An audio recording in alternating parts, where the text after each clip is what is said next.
तो शब्द शक्ति है। द्रव स्रोत आत्म ब्रह्म निज ध्रुव आत्मा। ब्रह्मा ब्रह्म जो लोक में जगत करता ईश्वर कहा जाता वो ब्रह्मा लौकिक। शून्य ब्रह्म जो शून्य ब्रह्म है, शून्य ब्रह्म का तात्पर्य आत्म ब्रह्म से है। कैसा आत्म ब्रह्म?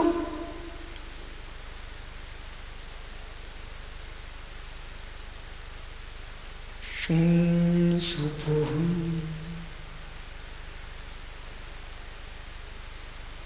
स्त्री रहितोहम पुरुष रहितोहम नपुंसक रहितोहम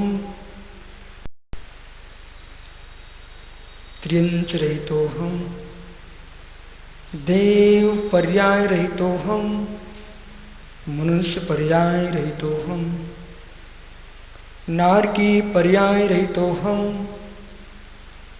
त्रिंच पर्याय रहितोहम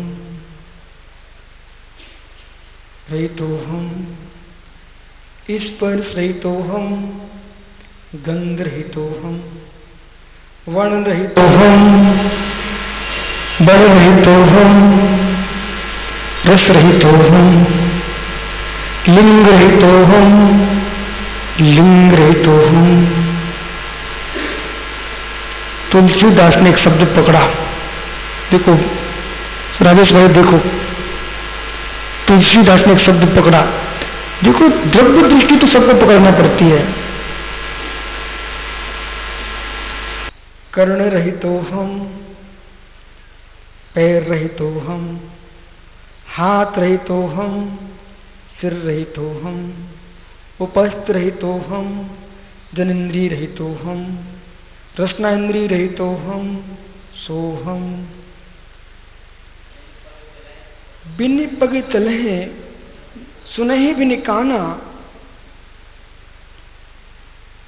वो ईश्वर की, यहां ब्रह्म से ब्रह्म नहीं लेना, यहां ब्रह्म नहीं आत्म ब्रह्म शुद्ध सिद्ध पर्याय, केवल ज्ञान गुण से युक्त आत्मा। सिद्धालय में पैर नहीं है, कान नहीं है, मतलब कोई इंद्रिय नहीं है, इंद्रियातीत शरीरातीत, फिर भी जगत को जान रहे हैं, फिर भी जगत को देख रहे हैं, फिर भी जगत को जान रहे हैं, फिर भी जगत को देख रहे हैं, और जगत से शून्य है फिर भी जगत में है, जगत है। लोक उनमें नहीं है, बेशम में लोक है, विभार से लोकाकाश में है, निश्चय से आत्म लोक में है, सारे जगत से शून्य है, सारे जगत से शून्य है, सारे जगत से शून्य। तात्पर्य मैं पर चतुष्ट से शून्य हूं, सुद्रव्य सुक्षेत्र सुकाल भाव मेरे मेरे में है, इसलिए मैं अशून्य हूं। पर द्रव्य पर भाव पर काल पर स्वभाव मेरे में नहीं है, इसलिए मैं शून्य हूं। और जो इंद्रियां आदि है ये द्रविंद्रियां ये पौद्गलिक हैं, पुद्गल पिंड है, मैं आत्म ब्रह्म नहीं है, इसलिए इन सब से मैं शून्य हूं, इसलिए मैं शून्य स्वभाव में हूं। एक अपेक्षा। दूसरी दृष्टि, मैं मात्र शून्य हूं, मैं चिद्भूत हूं और मेरे में कुछ भी नहीं है, मैं पर से शून्य हूं, मैं निज में लीन हूं, निज की लीनता ही शून्य स्वभाव, तो शून्य ब्रह्म। अब देखना भैया कहां कहां लोग स्पर्श करते हैं। बौद्ध दर्शन में शून्य एकांत है, बौद्ध दर्शन में शून्य एकांत है, शून्य अद्वैत,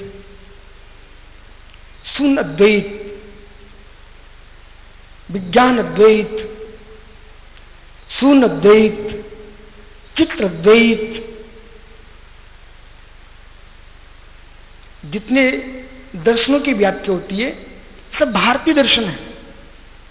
भारत के बाहर तो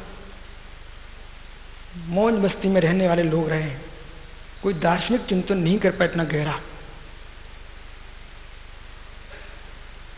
दार्शनिक चिंतन नहीं कर पाए इतना गहरा भाई। तो सठ दर्शन है, सठ दर्शन की जब भी चर्चा आती है ना तो यानी भारत के बाहर के एक का नाम नहीं आता, ध्यान रखना।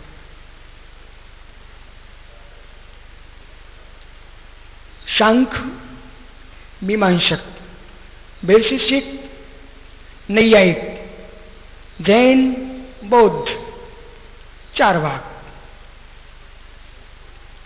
ये सब भारतीय दर्शन है, इसके बाहर एक भी नहीं है। और जितने बाहर के आए हैं वो इनके अंतर्गत नहीं है। इसलिए आप भारत के प्राचीन इतिहास में, प्राचीन दार्शनिक विषय में जब भी व्याख्या करोगे तो आपको अन्य जितनी मान्यताएं हैं वे एक भी न तुमको वेद में मिलेंगी, न पुराण में मिलेंगी, न यानी आगम में मिलेंगी। क्या बाहर का होने पर भी दीर्घ समय से है, इसलिए ध्यान दो। कहां हो? शून्य। क्या? अब जो आत्म ब्रह्म है, बुद्ध का जड़ शून्य, बुद्ध का जड़ शून्य, उसे यहां कोई प्रयोजन नहीं है। आत्म ब्रह्म की लीनता, आत्म ब्रह्म की अनुभूति ही शून्य स्वभाव है, कथनचित पर्यायवाची नाम है। इसलिए भैया जब मात्र ब्रह्म स्वरूप में आते हैं तो जगत के देवी देवता परमेश्वर तीर्थंकर इन सब से भी हम शून्य हो जाते हैं।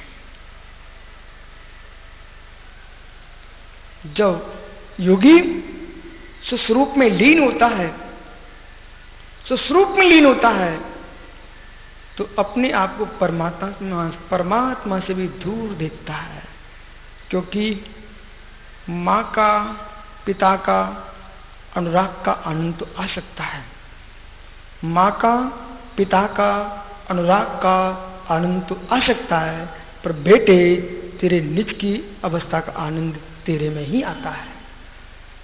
माँ का हाथ बेटे के सिर पर रख जाए तो बड़ा आनंद आता है, पिता का दुलार मिल जाए बड़ा आनंद आता है, लेकिन इन सबसे भिन्न निज के स्वभाव का जो आनंद है इन रागों से भिन्न है।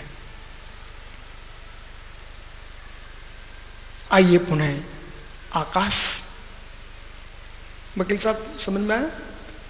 आकाश अमूर्तिक, शब्द मूर्तिक। ये भाई को मैंने इसे खड़ा किया था कि आप यहाँ प्रवचन सुनने आए, उसने यूं कहा तो मैंने इससे पूछ लिया था फिर कैमरे क्यों लाके बैठे हो? मित्रों, अपने कैमरे में सुनना भाई, अपने कैमरे में इस हाल में जो नहीं दिख रहा है उसका फोटो निकाल के दिखाइए मुझे। मतलब उसमें मैं नहीं आना चाहिए, उसमें वकील साहब नहीं आना, एक कोई पुरुष स्त्री नहीं आना चाहिए आपके कैमरे में। और जो ये दीवारें जो भवन की मंदिर की है ना, ये भी नहीं आना चाहिए। जितनी इसमें फोटो वगैरह लगी कुछ भी नहीं आना चाहिए, छत भी नहीं आना चाहिए, जमीन भी नहीं आना चाहिए। जो बीच में जहां तेरा कैमरा रखा हुआ है ऐसे खुले आकाश का फोटो चाहिए। निकालो भाई, तुम दो में से कोई तो निकालो।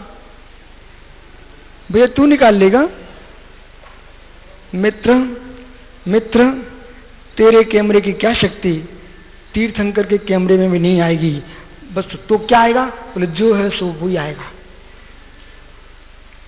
तीर्थंकर भी अपने केवल में जानेंगे तो आकाश के किस आकार को जानेंगे? अरे जैसा है वैसे ही जानेंगे। अच्छा तुम खींच के देखो तो भैया जाता क्या है भाई? पैसा देगी राजेश,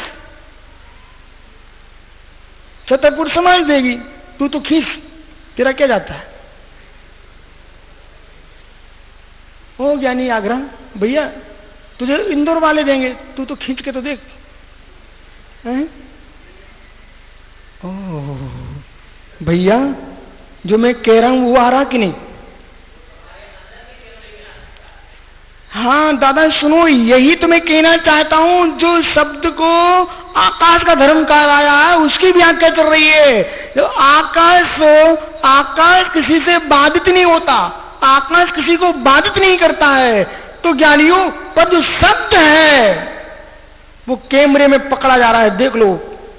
वो आकाश को नहीं पकड़ पाया, पर शब्द को पकड़ रहा है। जैसा मैं बोल रहा हूं, मैं भूल जाऊं बाद में भले, लेकिन ये नहीं भूल पाएगा। बोले महाराज इसको मालूम 2 साल पहले क्या बोला था, वो भी इसके पास सीढ़ियां रखी होंगी। भाई ये युग बहुत मशीनरी युग है, इसमें साधु पुरुषों को, नेताओं अभिनेताओं को बड़े संभल के बोलना चाहिए। पेन में भी कैमरा होता है मित्र। तो मतलब समझना, आकाश को बांधा नहीं जा सकता, आकाश को पकड़ा नहीं जा सकता है, लेकिन शब्द को बांधा जा रहा है, शब्द को पकड़ा जा रहा है। और जिसे बांधा जाता है, जिसे पकड़ा जाता है, वो अमूर्तिक नहीं होता है, मूर्तिक होता है। समझ में आ रहा ना? आपको लग रहा है कि तुम प्रवचन सार सुन रहे हो। यहां इस प्रवचन सार के नियोग से पता नहीं देश के कितने दर्शनों के पक्षों को तुम समूह रूप से समझ रहे हो राजेश भैया।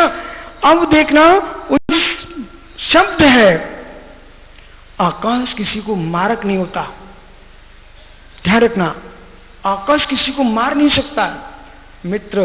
शब्दों के बल पर लोगों की मृत्यु हो जाती है। शब्दों से बड़े बड़े पुल टूट जाते हैं, सेना निकलती है, वो उनके घोड़ों के टाप से, अथवा पदार्थी जो सैनिक हैं उनके जूतों के टाप से, उनकी आवाज से पुल टूटने की सामर्थ्य रहती है। और मित्र आपको मालूम होना चाहिए, माताओं, किंचित भी तुम्हारे अंदर करुणा कहीं बैठी हो तो आज से थोड़ा धीमे बोलना सीखो, ज्यादा डाटा डूटी मत करो, सीखो। ये आजकल हृदय की धड़कनें कमजोर हो गई है, और तुम्हारा एक शब्द किसी ने सुना वहीं गर्दन लटक गई। वकील साहब, एक विद्वान को एक व्यक्ति ने थोड़ा जोर से बोल दिया। कहां है आशीष भाई? दुर्ग की घटना है। एक विद्वान को एक सज्जन ने थोड़ा जोर से बोल दिया कि पंडित जी आप तो ऐसा बोलते रहते हो। इतना शब्द सुना कि उनको अटैक हुआ, वहीं गर्दन लटक गई, गए।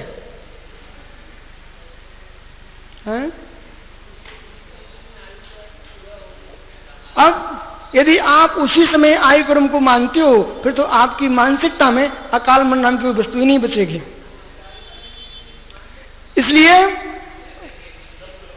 इसलिए आपको मालूम होना चाहिए, सत्य महामंत्र पर जोर देना, सत्य अनुव्रत पर जोर देना, और शब्द की शक्ति को देखना।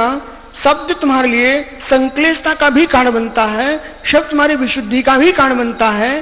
आयु पूर्ण हुई है तो फिर तो व्यक्ति जहर भी खा लेता तो कहेगा बोले यही आयु पूर्ण हो गई होगी। ये हो गई होगी का निर्णय तो केवल ही करेगा। हो गई होगी का निर्णय कौन करेगा? केवल ही करेगा। पर केवल ही भगवान ने श्रुत में कहा है, संक्लेशता से, विष के खाने से, श्वास के निरोध से, भोजन के निरोध से, हिम की वेदना से, उष्णता की वेदना से, यानी रक्त के क्षय से इस जीव का आयु क्रम क्षीण हो जाता है। आपका शब्द सुना, जीव को संक्लेशता बढ़ी। दूसरी बात, शरीर, ओ भाई शेष सागर जी, सूचना 5वें अध्याय से, सुख दुख, जोर से बोलिए, जोर से। हे मित्र, मुझे लगता है कि जो प्रवचन सार की वाचना चल रही है, ऐसे वर्षों तक तत्वासूत्र की वाचना की आवश्यकता है, और खास करके 5वें अध्याय की। जो 5वां अध्याय लोगों को शुष्क लगता है वही सबसे सरस है भैया। अब इन्होंने सूत्र सुनाया, सुख दुख जीवित मनोपग्रहस्य सुख दुख जीवन मरण रूप उपकार करता है पुद्गल। तो शब्द पौद्गलिक है, उससे श्वेत सागरी नहीं, निमित्त कथन। दुख हो सकता कि नहीं, निमित्त कथन। जीवन हो सकता कि नहीं, निमित्त कथन। मित्र मरण हो सकता कि नहीं, निमित्त कथन। हो सकता कि नहीं। इसलिए जब भी तत्व की निर्णय करो, इस मस्तक को पूरे आगम की पूरी जितने सूत्र ना, सीढ़ी में तो कितने से आएंगे, सब मस्तक में भर के रखो, किस समय किसकी जरूरत पड़ जाए। और श्वेत सागर जैसे लोग कहां प्रश्न करने। अब भाई ये देख लो, शब्द के माध्यम से मृत्यु हो सकती है। बोली को लोक में कहा जाता गोली से बड़ी बोली, लोक में भी कहा जाता है बोली से बड़ी, गोली से बड़ी बोली। एक शरीर में घाव करती है, हृदय में घाव करती है शब्द। इसलिए भैया हम तो तुम सबसे ज्ञानी कहते, को से सुअर नहीं कहते, को से गधा नहीं कहते, मात्र ज्ञानी बोलते हैं। अच्छा बोलो ना। देखो अपने एक बात सीखी, राजेश बताऊं, बता देना चाहिए, हो सकता है तुम भी स्वीकार कर लो भैया। अच्छा खाओ,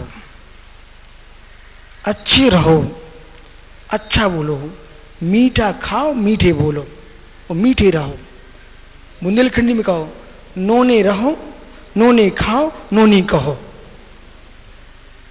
समझ में आई आप लोगों को कुछ? ये बुंदेलखंडी भाषा आपकी तो जन्मजात भाषा भैया, अपन तो सीख गए।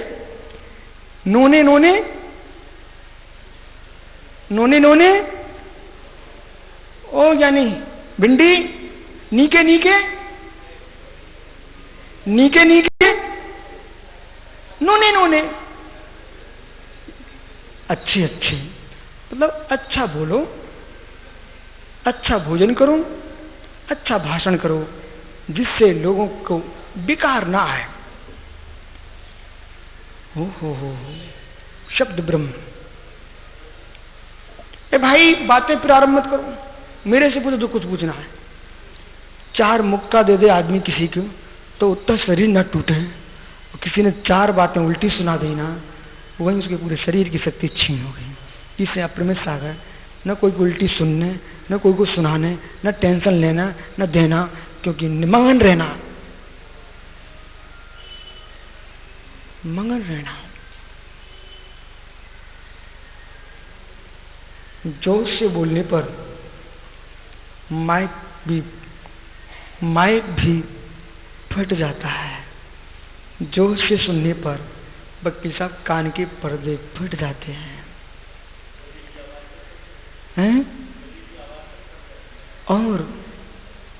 और आप स्वयं जोर से बोलोगे तो कफ की वृद्धि होती है। मैं आयुर्वेद से बोलता हूं, अधिक बोलने से और जोर से बोलने से कफ की वृद्धि होती है और कंठ का सुर भंग होता है।